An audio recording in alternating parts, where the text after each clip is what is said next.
Anybody else? Yes. Hello, my name is Charles Ostdiek. I live at 328 South 37th Street here in Omaha. And at the NRC meeting last week, there Could you do one thing for me? Yes, sir. If you're addressing us as the board of directors in an official capacity, would you remove your campaign literature from your chest? Yes, sir. Yes, I am addressing as practices. Thank you. I'm addressing the board. Okay. There were some miscommunications at the NRC meeting last week, and so I went to the NRC site and looked up on the transcript of the meeting in Washington, D.C. on February 22nd. And I just found some citations, and I just wanted to have some clarification on that. One of the disagreements was whether there was a temporary piece used in the electrical boxes, and there seemed to be some disagreement about how that was characterized. And Mr. Collins did in fact describe it as a transition piece. He called it a cradle, but then he called it a transition piece. And I don't know, to most people's minds, a transition piece would seem to be a temporary piece. So I would like some comments on that. And then also, coincidentally, looking through there, I found another statement by Mr. Gates about the majority of the workforce at Fort Calhoun are experienced long-term employees.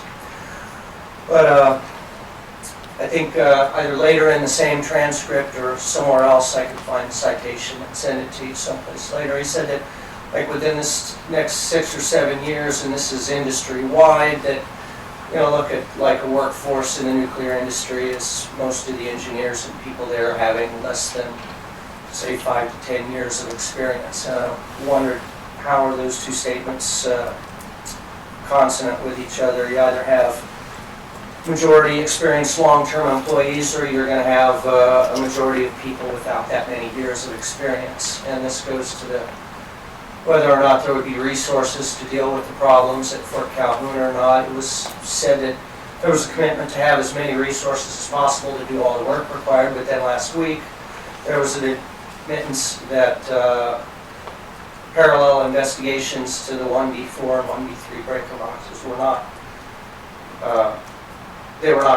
logged after all, or allocated after all, and some people from one project had to be pulled to take off the other. So I'm wondering about the workforce, and also about whether in fact that was a temporary or transition piece or what on the fire.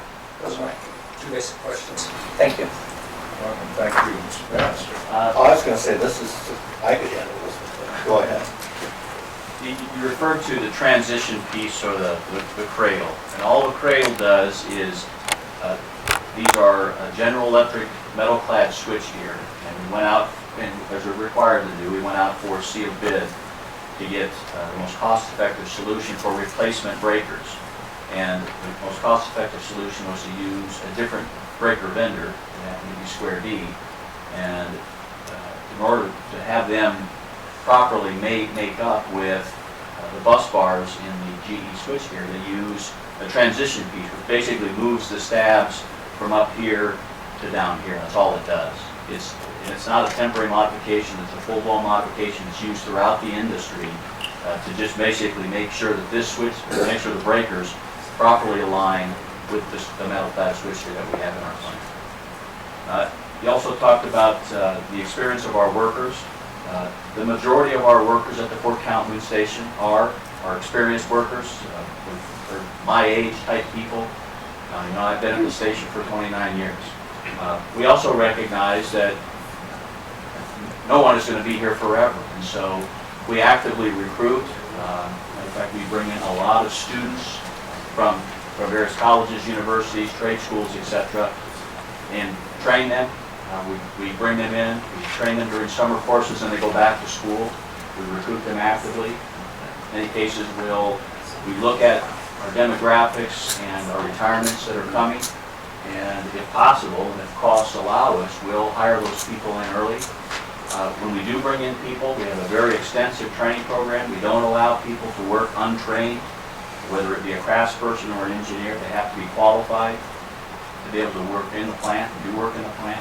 It's a very extensive program. It's an accredited program, like all nuclear power plants have. And